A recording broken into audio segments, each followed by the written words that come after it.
দেখো আজকে তোমাদেরকে সংযুক্ত কোণের ত্রিকোণমিতিক অনুপাত এর সাথের ই এখানে টাইপ 3 এর প্রথম যে অঙ্কটা দেওয়া আছে এই অঙ্কটা সলিউশন করে দেখাবো। দেখো প্রথমে দেওয়া আছে sin θ sin psi a cos θ cos psi b এই দুইটা মান দেওয়া আছে। দুইটা মান ব্যবহার করে তোমার cos θ psi b² a² b² a² এটা প্রমাণ করতে হবে। সুতরাং ফার্স্টে যদি আমরা খেয়াল করি sin θ sin psi এটা সমান a দেওয়া আছে। এখন এটাকে sin c আর এটাকে যদি sin d ধরি তাহলে sin c d সূত্র ইউজ করা যায় না। sin c sin d সূত্র যদি আমরা ইউজ করি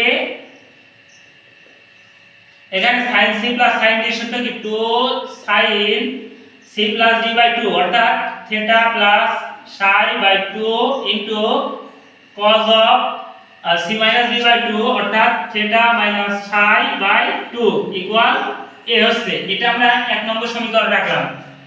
আবার পরের যে অংশ ছিল অর্থাৎ cos θ cos psi b এটাকেও আমরা ঠিক এটার মতো করে cos c cos d এর সূত্র ইউজ করতে পারি cos c cos d। সুতরাং cos c θ cos psi b দেওয়া আছে। এখানে cos c cos d সূত্র কি হবে 2 cos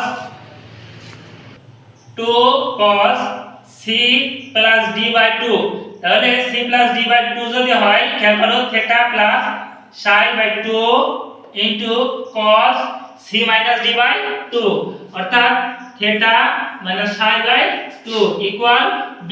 এটা আমরা দুই নম্বর সমীকরণ ধরতে পারি। এখন এক নম্বর এবং দুই নম্বর সমীকরণকে ভাগ যদি করি আমরা এক নম্বর সমীকরণ ভাগ হচ্ছে দুই নম্বর সমীকরণ। ওকে তাহলে দেখো তো কি পাই 2 sin θ psi/2 into cos θ psi/2 by 2 cos θ psi/2 into cos θ psi/2 equal দেখো ফার্স্টে কি ছিল ডান সাইডে a এবং সিতে পরেরটা কি ছিল b সুতরাং a/b। এখন 2 কেটে দেওয়া যায় 2 cos θ psi/2 উপরে নিচে দুটো একই জিনিস কেটে দেওয়া যায়। এখন এখানে খেয়াল করো থিটার মান θ psi/2 θ psi/2 একই আছে, উপরে আছে sin নিচে আছে cos। এখন আমরা জানি sin cos সমান কি লেখা যায় tan। সুতরাং tan θ psi/2 এটা ইকুয়াল আমরা কি লিখতে পারি a/b। আমাদের x কি tan কিন্তু প্রমাণে আছে কি cos। সুতরাং tan এর থেকে সরাসরি cos এ যেতে পারছে না, তাহলে আমরা tan থেকে আমরা sec এ যেতে পারি আর sec থেকে আমরা cos এ যেতে পারি। তাহলে উভয় পক্ষে কি করব আমরা বর্গ করব। সুতরাং a² b² করা যায় না, x উপরে x² নিচে b²।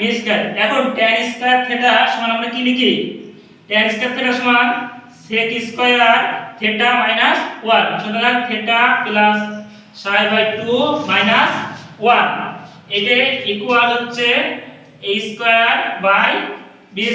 ওকে। যেহেতু বলেছেন যে আমাদের cos যেতে হবে, তো cos যেতে গেলে sec রেখে যেতে হবে sec² θ psi/2 -1 যদি ওই করে নিয়ে যাই তাহলে a²/b² এর সাথে কি হয়ে যাবে প্লাস হয়ে যাবে a²/b² প্লাস।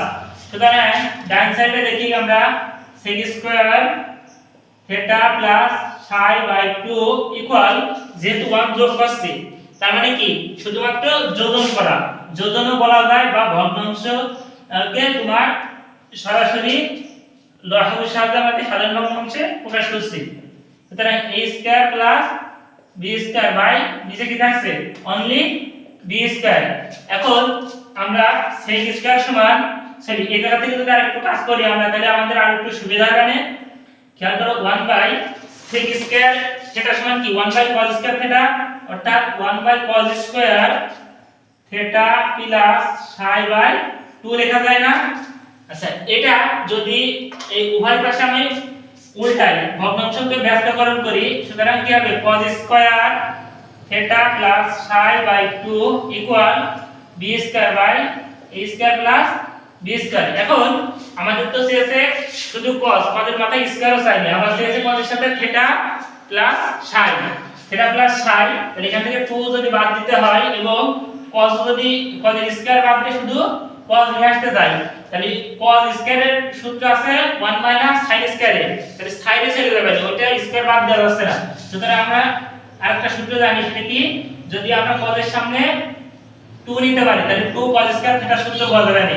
এই 2 cos স্কয়ার থিটা সূত্র কি, cos square theta plus psi by 2, যেহেতু 2 বাম সাইডে গুণ করছি সুতরাং ডান সাইডেও গুণ হবে, তাহলে 2b square by a square plus b square.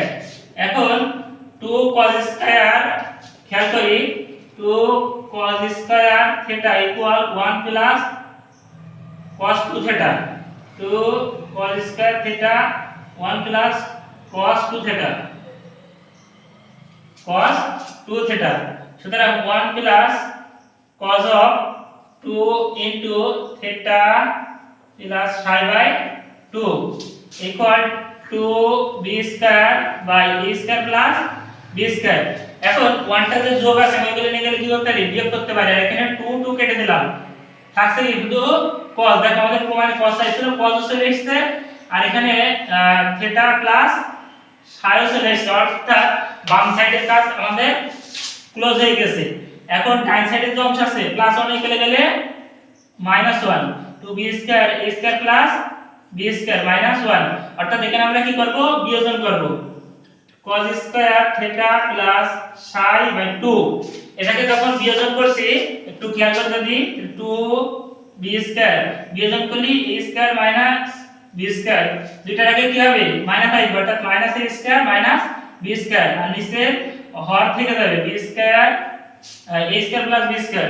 সুতরাং অতএব লিখতে পারি কি, যে cos of theta plus psi equal 2b square থেকে একটা b স্কয়ার বাদ দিলে কি b square minus a square, নিচে যেহেতু আমাদের প্রমাণ আছে b square plus a square, সুতরাং আমরা a square plus b square কে একটু ঘুরাইয়ে লিখতে পারি, সেগুলো কি b square plus a square. দেখো তিনি এইটার আমাদের প্রমাণের অংশ চলে এসেছে, সুতরাং আমাদের প্রমাণ কমপ্লিট, প্রমাণিত। এভাবে এই যে 3 নম্বর টাইপের যতগুলো অঙ্ক আছে সবগুলো অঙ্ক কিন্তু আমরা করতে পারবো ইনশাআল্লাহ।